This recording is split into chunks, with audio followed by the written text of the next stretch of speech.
Hello friends, this is Kavya here.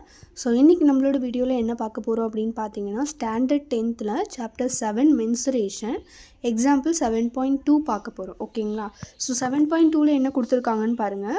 ஒரு curved surface area, அதாவது ஒரு ரைட் ஆங்கிள் சர்க்குலர் சிலிண்டர் ஒன்று இருக்குது. இதுதான் வந்து ரைட் ஆங்கிள் சர்க்குலர் சிலிண்டர். ஓகேங்களா? ஸோ இதனோட கர்வ்டு சர்ஃபேஸ் ஏரியா வந்து 88 சென்டிமீட்டர் ஸ்கொயர்னு சொல்லிட்டாங்க. அண்ட் ஹைட் வந்து என்னதுன்னா 14 அப்படின்றதையும் கொடுத்துட்டாங்க. ஸோ இதை வச்சு நம்மளை டயாமீட்டர் கண்டுபிடிக்க சொல்லியிருக்காங்க. ஸோ வந்து நம்ம டயாமீட்டர் தான் இந்த சம்மில் கண்டுபிடிக்க போகிறோம். ஓகேங்களா? கர்வ்டு சர்ஃபேஸ் ஏரியாவோட ஃபார்முலா என்னது, நமக்கு 2πRH இல்லைங்களா? ஸோ 2πRHன்றது தான் நம்மளுக்கு ஃபார்முலான்னு தெரியும். So curved surface area of cylinder equal to நமக்கு என்ன கொடுத்துருக்காங்க, 88 சென்டிமீட்டர் ஸ்கொயர்னு கொடுத்துருக்காங்க. ஸோ இதனோட ஃபார்முலாவை தான் நம்ம இப்போ இங்கே எழுதுகிறோம். 2πRH equal to 88 centimetre square. So 2 into பையோட வேல்யூ நமக்கு தெரியும் இல்லையா, 22/7 இன்ட்டு ஆரோட வேல்யூ நமக்கு தெரியாது, அதனால ஆர் அப்படி வச்சுக்கோங்க. அண்ட் ஹைட் வந்து என்ன கொடுத்துருக்காங்க, நமக்கு 14 கொடுத்துருக்காங்க.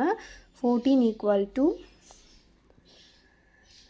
88. ஸோ இப்போ நம்மளுக்கு ஆர் வேல்யூ மட்டும்தான் தெரியாது, மீதி எல்லா வேல்யூ தெரிஞ்சிருக்கு இல்லையா? ஸோ ஆர் மட்டும் இங்கே வச்சுக்கிட்டு நம்ம மீதி எல்லா வேல்யூ இன்சைட் கொண்டு போக போகிறோம். ஸோ இங்கே 2 வந்து மல்டிப்ளேயில் இருக்குது, நமக்கு இந்தாண்ட டிவைடில் வரும். அப்போ அண்ட் 22/7ன்ற போது ஈக்குவலுக்கு இந்தாண்ட வர்றது ரெசிப்ரோக்கல் ஆகிடும். ஸோ 7 மேலே போயிட்டு கீழே 22 இருக்கும்.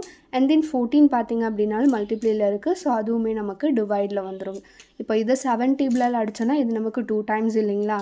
ஸோ இது வந்து பார்த்திங்கன்னா 22 டேபிள்ஸை அடிச்சிங்க அப்படின்னா இது 1 டைம், இது நமக்கு 8 டைம்ஸு.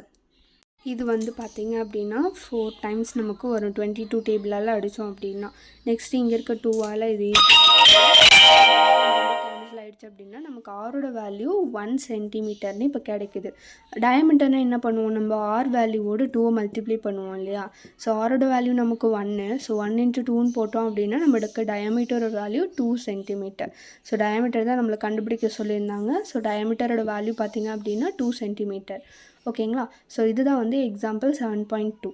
ஸோ இந்த வீடியோ உங்களுக்கு பிடிச்சிருக்கு அப்படின்னா மறக்காமல் லைக் பண்ணுங்கள், ஷேர் பண்ணுங்கள் அண்ட் சப்ஸ்கிரைப் பண்ணுங்கள். Thank you friends.